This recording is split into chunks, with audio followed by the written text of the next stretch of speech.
So this weekend I was at the library and I overheard two people talking about losing weight.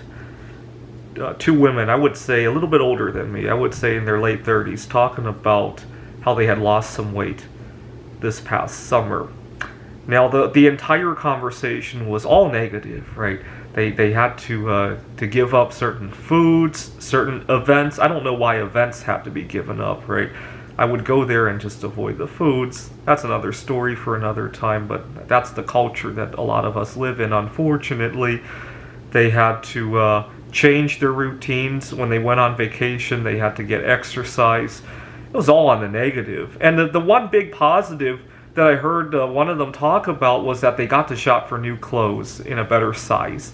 You see, it's kind of funny. I tend to think of that as a negative of losing weight because I got to spend money.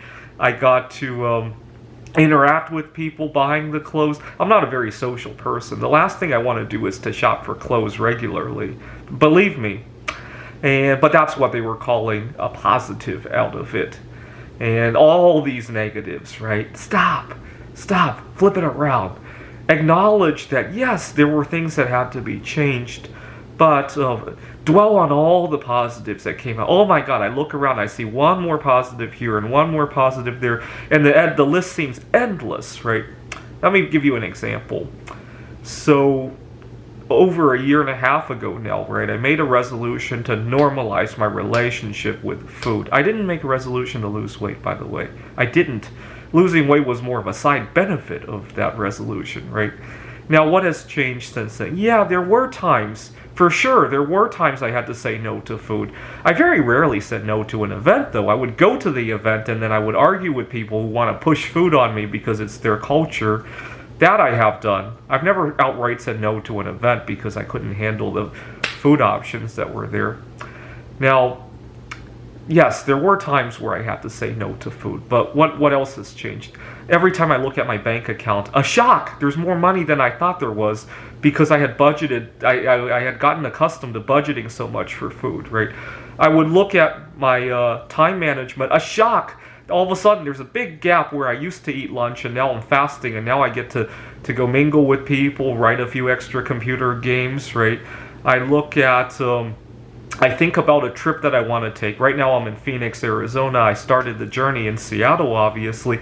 I think about the trip, a shock! There doesn't have to be 5 or 6 pit stops in order to get food, right?